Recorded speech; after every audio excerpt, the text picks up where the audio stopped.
乌军战机空袭俄军指挥部，克里米亚加固机场。乌军空袭库尔斯克永久基地，连发4枚海马斯导弹。乌克兰拦截479架无人机，精准打击俄指挥部。乌克兰攻心战再升级，俄图波列夫设计局系统被成功攻破。乌军首次击毁俄伊斯坎德尔导弹系统。俄罗斯发动最大规模夜袭，乌克兰全境紧急拉响警报。欧盟提对俄第18轮制裁，俄国家预算或在2026年耗尽。西方警告，普京或将对北约采取军事行动。以色列向乌克兰交付爱国者系统，军援力度显著提升。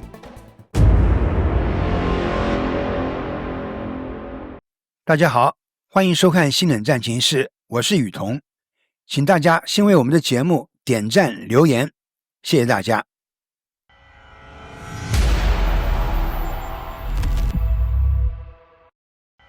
乌克兰空军近期加大攻势，在48小时内出动米格29战机，对俄军多个关键设施实施空袭。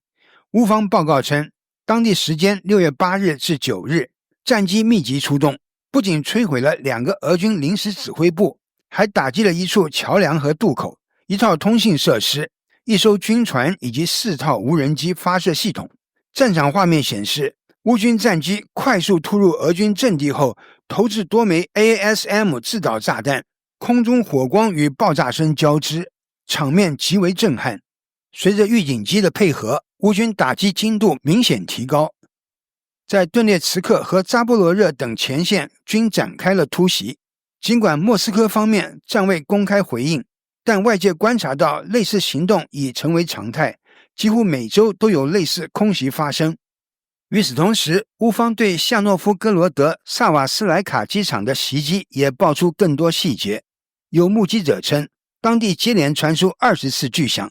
乌军宣称至少摧毁了2架俄军战机。尽管俄方始终未作表态，却已悄然开始在各地加固空军基地。克里米亚的萨基军用机场出现混凝土掩体的修建迹象，显示俄军正在试图应对越来越频繁的空袭。但这种防御手段能否抵挡住蛛网行动等更具渗透性的新型打击，仍令人质疑。此外，乌军近日还袭击了达达斯坦的阿拉布加，一处被认为是俄军无人机制造中心的区域，爆炸波及2栋生产大楼。尽管详细战果尚待卫星图像确认，但有画面显示，至少有1架乌方无人机突破了俄军的防空系统，引发多起剧烈爆炸。整个行动凸显出乌军在战略打击方面的主动性与深入性，也加剧了俄方对后方安全的担忧。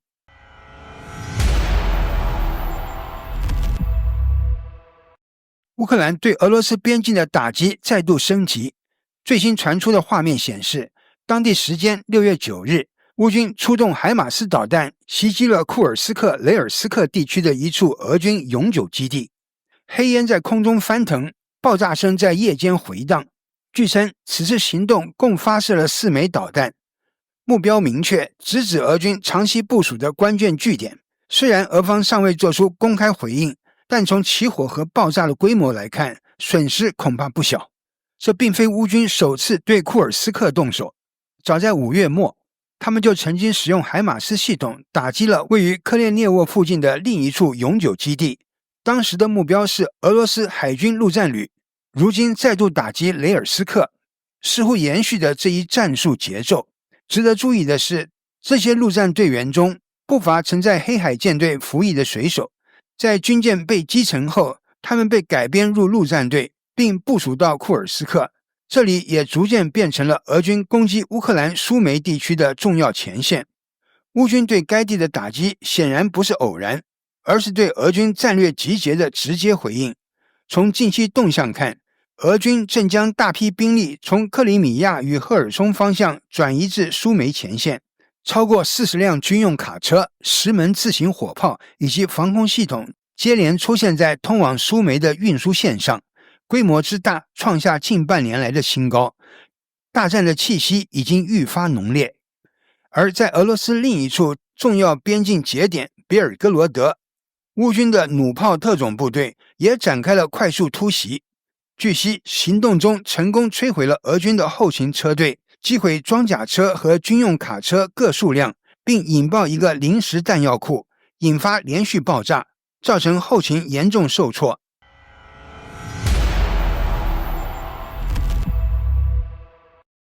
2025年6月10日，俄乌战争进入第1203天，战场局势骤然升温，进入前所未有的剧烈阶段。就在昨日凌晨，克里姆林宫向乌克兰发动了战争爆发以来最大规模的空袭行动，出动了高达479架沙赫德无人机以及20枚各型导弹，试图以压倒性的空中力量摧毁乌克兰的防线。然而，乌克兰展现出惊人的防空作战能力，空军、防空导弹部队、电子战力量、无人机中队以及机动火力群协同作战，成功击落了全部479架无人机和19枚导弹，交出一份堪称奇迹的防御答卷。正当乌克兰在防空前线取得惊人成果的同时，俄罗斯本土也接连遭遇重大打击。喀山地区一家火药工厂突发巨大爆炸，火光冲天，震动数公里，起因至今仍不明。而在切伯克萨里市，一座关键的电子设备工厂也发生事故。这家工厂为 T90 主战坦克、阿玛塔重型平台以及 S300、S400 防空系统提供电子组件，是俄罗斯军工体系中的核心一环。其停摆意味着俄罗斯高端武器生产线将面临严重瓶颈。战场方面，乌克兰空军在过去48小时内频频出击，炸毁了一座桥梁与一处浮桥，摧毁了4套无人机发射系统、2处俄军指挥所以及若干通讯设备和运输船只。南线战区也不甘示弱，乌军飞骷髅营的无人机操作员在侦察中发现俄军正在加固的一处仓库旁秘密卸载弹药，情报立即传回指挥部，一架米格29迅速升空，精准投掷 AASM 铁锤制导炸弹，摧毁了仓库和部队。而更具爆炸性的消息来自库尔斯克方向，据悉，乌军使用海马斯火箭炮攻击了雷尔斯克市附近俄军太平洋舰队第155海军陆战旅的指挥所，一举歼灭数名旅级军官。令人震撼的是，当时正有一名来自俄罗斯国防部的高级将领前来视察，该将领也在袭击中被炸死，其真实身份目前尚未公开，但显然是一条重量级的大鱼。地面方面，战事也持续激烈推进。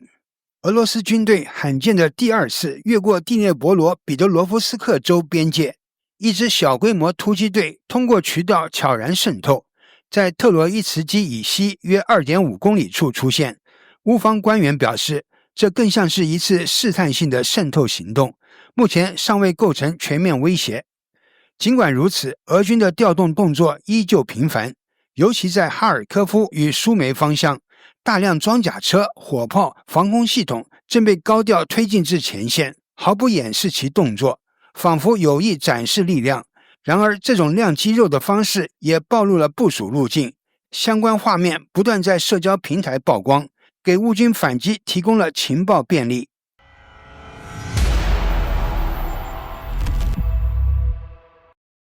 在乌克兰安全局对俄军空军基地展开重创后，乌克兰情报系统的另一支利爪也随即出击。由布达诺夫领导的乌克兰国防部情报总局悄然发动了一场震撼性的网络战，目前直指俄罗斯研发战略轰炸机的心脏机构图波列夫设计局。根据 Nexta 媒体报道，这次行动取得了非凡战果，乌方特工不仅成功突破了该局的防线，还从其核心伺服器中下载了高达 4.4GB 的高度机密资料。这批数据内容极其敏感，涵盖图波列夫的内部通信记录、办公地址、员工信息、工程师档案，甚至包括高层闭门会议的详细纪要。这些资料的价值难以估量。一方面，它将为乌克兰军方未来锁定战略目标提供重要线索；另一方面，也等于是向所有与图拉列夫合作的技术人员与机构发出一个赤裸裸的威胁：你们都已在我们的名单上，考虑到乌情报局此前多次展开精准打击与定点清除行动，这绝不是一句空话，而是一种极具震慑力的战略宣示。更具讽刺意味的是，在完成数据渗透之后，乌克兰方面直接在图拉列夫设计局的官方网站上打卡留影，上传了一张充满象征意味的图像。一只展翼的猫头鹰正利爪抓紧一架俄军飞机，图下配文则直截了当写道：祝贺蛛网行动圆满成功。这显然不仅是一次技术上的胜利，更是一次公开羞辱。图拉列夫设计局在俄罗斯战略航空体系中占据不可替代的地位，其主导研制的图95、图22和图160等战略轰炸机是俄空军执行远程打击任务的主力，而乌克兰对其进行精准打击，无疑是从源头上削弱了俄军的远程空袭能力。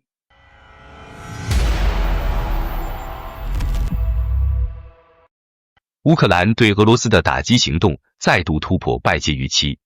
6月5日，乌克兰安全局下属特种部队对俄布良斯克州发起突袭，出人意料的精准摧毁了俄军部署在克林茨市郊外的伊斯坎德尔导弹系统。据德媒图片报披露，乌军发射的远程导弹击中了正在准备发射的发射装置，将其连人带设备彻底炸毁。而另外2套伊斯坎德尔系统也在同一轮打击中遭到重创。根据情报，3套伊斯坎德尔隶属于俄罗斯第26导弹旅，是当前俄军在乌克兰方向的重要远程打击力量。每套系统的价值超过 1.2 亿美元，每枚导弹造价高达650万美元，且具备最高500公里的打击半径。此次乌方选定的目标极具战略意义，一是削弱俄罗斯对基辅及乌全境城市的空袭能力，二是向俄方发出明确信号，即便是部署在本土的远程打击系统，也无法幸免于乌军的高精度火力。更为震撼的是，被击中的发射装置正在准备实施导弹发射，而乌方的打击恰好在发射前一刻完成。结果，那枚尚未发射的导弹发生剧烈爆炸，燃烧的固体推进剂在阵地上引起火海翻腾，黑烟冲天。从现场流出的视频可以看到，爆炸冲击波席卷四周，俄方地面人员瞬间陷入混乱。截至目前，俄罗斯官方仍未对这一事件做出任何公开回应，可能是由于损失过于惨重，不宜公开。在过去1周里，乌克兰对俄方关键目标的打击节奏明显加快。从克里米亚的军事机场到俄本土后方的火药厂、电子部件工厂，再到本次的伊斯坎德尔系统，乌克兰在多条战线上同时发力，令俄军防不胜防。而伊斯坎德尔系统之所以频繁被启用，与俄军轰炸机队受到重创密切相关。目前，俄军可用的图95和图22战略轰炸机已多次在前线基地遭遇袭击，有效出动次数大幅下滑。这也导致俄方不得不将对乌远程打击的主力从空中平台转移至地面导弹部队。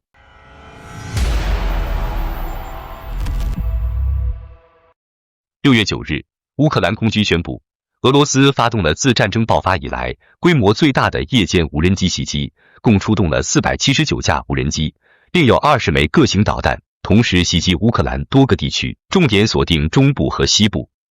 乌克兰防空系统展现强大拦截能力，成功击落了277架无人机和19枚导弹，仅有10架或导弹成功击中目标。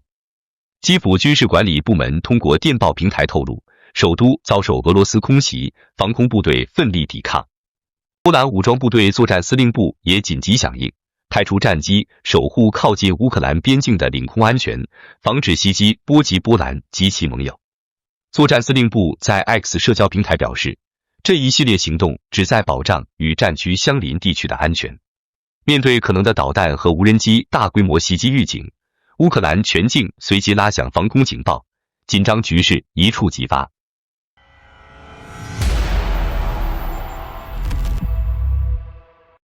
6月10日，欧盟对俄罗斯祭出第18轮制裁措施，再次加码对克里姆林宫的经济围堵。此次制裁重点打击俄罗斯的能源收入和军事工业，不仅新增9名个人和33个实体列入制裁名单，还将矛头指向了运营影子舰队运输石油的公司。而最具杀伤力的提议是将俄罗斯石油的价格上限从每桶60美元大幅下调至45美元。长期以来，波罗的海国家和北欧国家一直力推这一举措，如今终于成为欧盟整体提案的一部分。这也是欧盟在短短1个月内提出的第2轮制裁措施。上一次制裁方案于5月20日由欧盟理事会批准，为第17轮。但不少成员国仍不满意，认为力度不够，对俄罗斯的惩罚性不足。这种内部压力促使欧盟迅速推出更为严厉的第18轮方案，几乎不给俄罗斯留下喘息的空间。制裁节奏加快，矛头更直接，正逐步将俄罗斯国家预算逼至悬崖边缘。财政压力正在迅速累积。莫斯科时报披露，截至6月1日，俄罗斯国家财富基金的余额仅剩下 2.8 万亿卢布，约合310亿美元，创下自2019年以来的新低。随着油价低迷与卢布走强双重压力持续，市场分析认为，若现有趋势不变，该基金将在2026年被彻底耗尽。与此同时，财政收入也在持续缩水。俄罗斯财政部数据显示，今年前4个月，国家预算中的石油和天然气收入同比下降 10%， 而5月单月的降幅更是扩大至 34%， 几乎1/3的能源收入在短时间内蒸发。对一个长期依赖能源出口、维持财政平衡的国家来说，这种下滑趋势无异于警钟长鸣。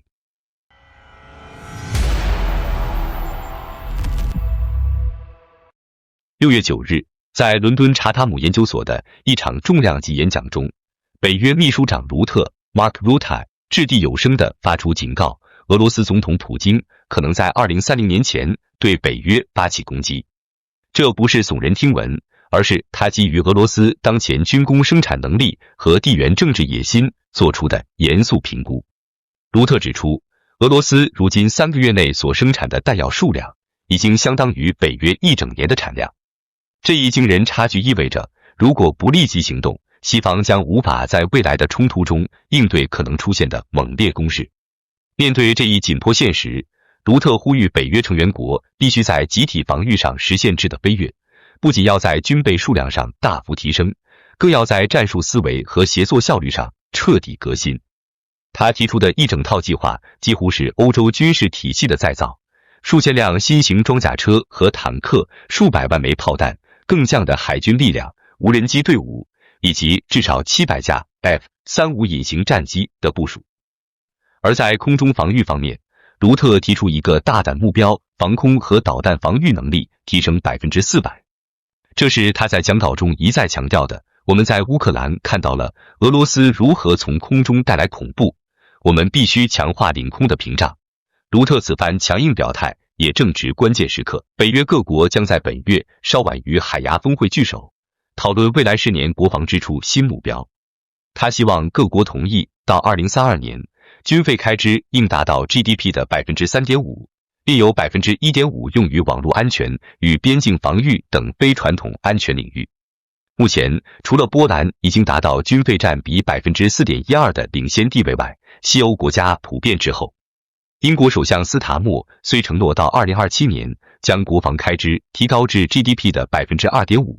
但面对新的北约目标，英国政府正承受来自盟国和内部的双重压力。德国也表示，若按新标准推进，将需要额外增加5万到6万名现役军人，以应对未来潜在的多线作战需求。然而，各国反应不一，东欧国家认为2032年太远，必须立即行动。南欧国家则质疑目标过于激进，经济承受能力有限。而对于卢特的警告，克里姆林宫毫不意外地予以否认，称其为虚幻的威胁，更指责北约是在借机榨取欧洲纳税人的资金。但无论俄罗斯如何表态，北约似乎已经做好准备，即便乌克兰战争在未来某一刻结束，危险也远未结束。如卢特所言，我们必须为更大的冲突做准备，而这场准备正在加速展开。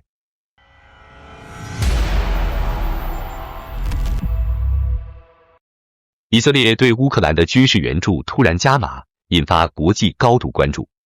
据最新消息，以色列驻乌克兰大使迈克尔·布罗德斯基在6月9日接受采访时证实，以方已向乌克兰交付了一套爱国者防空系统。这一举动标志着以色列在对俄乌战争的立场上可能正经历一场重大转变。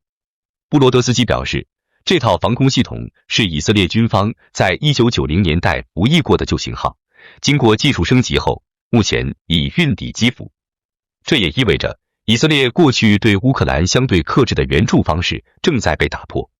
此前，以色列曾向乌方提供过一批空袭预警系统，虽然重要，但远不如爱国者这类防空导弹系统具有战略意义。尽管这是一款服役多年的系统，但对当前承受巨大导弹压力的乌克兰来说，这一援助可谓雪中送炭。爱国者系统以其可靠的拦截能力广为人知，尤其在对抗弹道导弹方面展现出强大性能。在俄罗斯持续发射巡航导弹和弹道导弹打击乌克兰后方城市、能源设施和军事目标的情况下，这种防空系统无疑可以显著提升乌军的防御能力。早在2024年6月，就有媒体爆出以色列可能会向乌克兰提供多达8套退役的爱国者系统，而这次的实际交付可能正是那一系列计划的开始。此次援助的确认，不仅代表着以色列迈出了实质性的一步，也反映出中东局势与全球地缘政治正在产生交集。然而，就在消息引爆舆论后，以色列外交部却紧急出面降温，否认已交付爱国者系统，并未对布罗德斯基的讲话做出正面回应。这种矛盾表态令人不禁猜测，以色列是否正在进行灰色军援操作，即实际提供援助，但在外交层面保持模糊立场，以避免与俄罗斯发生直接冲突。从未来几周乌克兰战场上是否出现爱国者系统的部署，就能看出真相。好的，感谢您一口气看到最后了，这是对我们最大的鼓励和支持。要看最全面、最及时准确的战场热点报道更新，就请每日锁定新冷战情势。如果您喜欢我们的节目，也请您点赞、留言、订阅，把视频分享出去，让更多的人看到这个节目。想要赞助我们的朋友，可以打开超级感谢打赏赞助，帮助我们能持续做出更多好节目。谢谢大家。